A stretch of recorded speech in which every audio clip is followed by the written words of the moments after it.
حضرت امام اعظم ابو حنیفہ رحمۃ اللہ علیہ، اللہ نے بڑا انہیں نا فقاہت والا ذہن دیا تھا، بڑی باریک سوچتے تھے۔ ایک اپیل کرنی ہے میں نے آپ سے، زیادہ باتیں نہ کریں، زیادہ ذہن کو الجھائیں نہ، ورنہ ذہن تھک جاتا ہے۔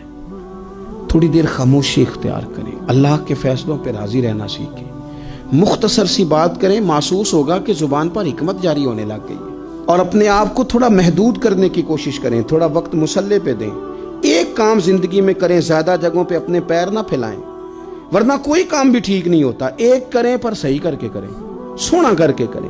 اپنی زندگی میں جب آپ حکمت کے ساتھ، خوبصورتی کے ساتھ، تھوڑے انداز کے ساتھ آگے بڑھیں گے، ہمیں محسوس ہوگا کہ یار یہ کام تو کم از کم مجھ سے صحیح ہوا۔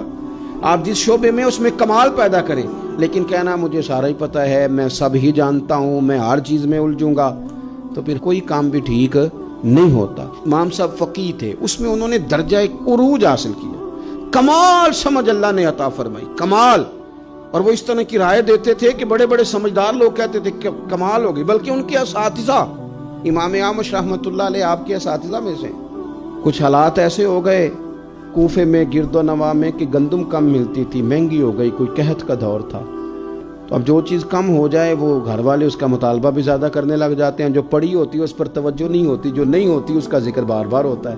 تو آپ کی اہلیہ روز کہتی آٹا ختم ہو گیا، اور روز تھیلا تھما دیتی آٹا لے آئے۔ اتنے بڑے عالم تھے، 2 4 5 دفعہ تو وہ گئے، پھر اب ہر جگہ سے ملتا بھی نہیں تھا، تو انہوں نے پھر تھمایا تھیلا، تو سمجھایا کہ نہ اتنا تنگ کرو، تھوڑا گزارا کرو، سب کے ساتھ ہی حالات ہیں۔ وہ پھر انہوں نے کہا تو غصہ بھی بندہ ہو جاتا ہے، تو غصے میں کئی دفعہ ہم ایسی بات بھی کرتے ہیں جو بعد میں ہمارا خیال ہوتا ہے کہ نہیں کہنی چاہیے تھی، یہ ذرا زیادہ ہو گئی یار، خود پچھتاوا ہوتا ہے، مانے چاہے نہ مانے، احساس ہوتا ہے کہ یہ جملہ تیز نکل گیا، نہیں کہنا چاہیے۔ تو امام صاحب اتنا ناراض ہوئے اپنی اہلیہ سے کہ کہنے لگے آج کے بعد تو نے تھیلا تھمایا نا آٹے والا یا آٹے کا کہا تو یہ 3 طلاقیں، تو فارغ ہے میری طرف سے۔ بڑھاپا ہے، اتنی عمر ہے، اتنے سخت بات کہہ دی، اہلیہ رونے لگی۔ امام صاحب بھی پریشان ہو گئے، بعد میں انہوں نے پیغام دیا اب کرنا کیا ہے، کہنے لگے کچھ سوچتا ہوں۔ آپ کی اہلیہ کو پتا تھا کہ امام اعظم ان کے شاگرد ہیں، ہمارے بڑے فرما بردار ہیں۔ انہوں نے نا 1 2 دن کے بعد پیغام بھیجا کہ اب آٹا بھی ختم ہے، کہنا بھی ان کو ہی ہے، اور انہوں نے بڑی سخت بات کر دی ہے کہ اب کہا تو 3 طلاقیں۔ تو امام صاحب سے مسئلہ پوچھا کہ اب بتائیں کرنا کیا ہے، پیغام بھی انہی کو دینا ہے، شوہر بھی میرے یہی ہیں، پردہ دار عورت ہوں، کسی سے بات بھی نہیں کر سکتی، اور انہوں نے کہہ دیا اگر آٹے کا میسج دیا تو 3 طلاقیں۔ تو امام صاحب کہنے لگے میری استانی سے، میری اماں سے جا کے کہو، مشکل بات ہی کوئی نہیں، استاد جی کو کہنا نہیں آٹا لے آئیں، کوئی ضرورت نہیں، جب وہ سو رہے ہونا تو آٹے والا تھیلا ان کے کرتے سے باندھ دیں، اٹھیں گے تو خود ہی سمجھ آ جائے گی کہ آٹا گھر میں ختم ہے۔ تو حضرت امام اعمش رحمۃ اللہ علیہ سو کے اٹھے تو کرتے کے ساتھ آٹے والا تھیلا بندھا تھا، دیکھ کے مسکرا پڑے، کہنے لگے بتاؤ ابو حنیفہ کے پاس کون گیا تھا، بتاؤ مسئلہ کس نے پوچھا ہے جا کے، وہاں سے کون سبق یاد کر کے آیا ہے جو یہاں آ کے وہ ہمیں بتا رہا ہے۔ زندگی میں ہمیشہ باادب رہنے کی کوشش کریں، اپنے بڑے بھائی سے اور بڑی بہن سے شروع کریں، اپنے استاد سے، اپنے دوستوں سے، اپنے گھر والوں سے، اور پھر اس کو بڑھاتے بڑھاتے ماں باپ تک لے جائیں۔ اپنے جملوں پر، اپنے لہجوں پر، اپنی نظروں پر تھوڑی سی پابندیاں لگائیں۔ یہ جو جملوں کے زخم ہے نا، یہ وقت گزرنے کے ساتھ ساتھ گہرے ہوتے جا رہے ہیں۔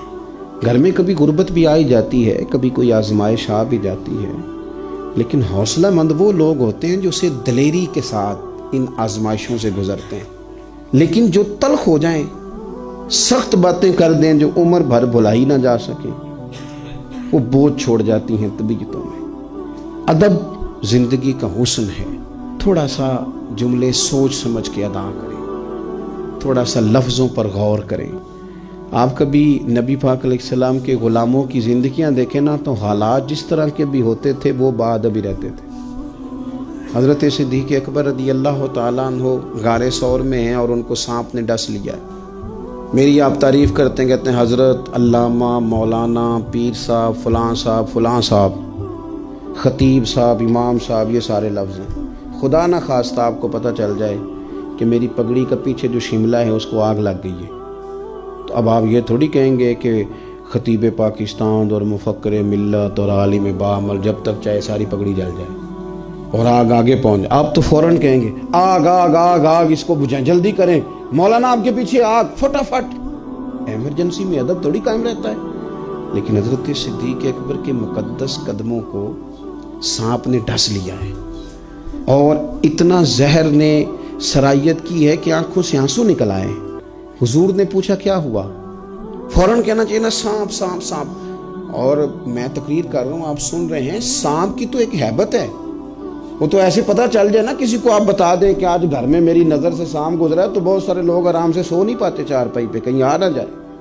تو کہنا تو چاہیے تھا نا سانپ سانپ سانپ، یہ لفظ ادا کرنے چاہیے تھے۔ لیکن جب حضور نے پوچھا نا کیا ہوا، تو سانپ سانپ نہیں کہا، بلکہ کیا کہا، کہنے لگے فدا کا ابی و امی یا رسول اللہ، میری ماں بھی قربان ہو جائے، میرا باپ بھی قربان ہو جائے۔ حضور وہ پیروں کو سانپ نے ڈس لیا۔ ابو بکر اس ایمرجنسی میں بھی آداب آپ کو اتنے یاد ہیں، اے صدیق اکبر یہاں بھی۔ تو ان لوگوں نے ہمیں بتایا کہ حالات جس طرح کے بھی ہوں، ادب والے ہی ہوتے ہیں۔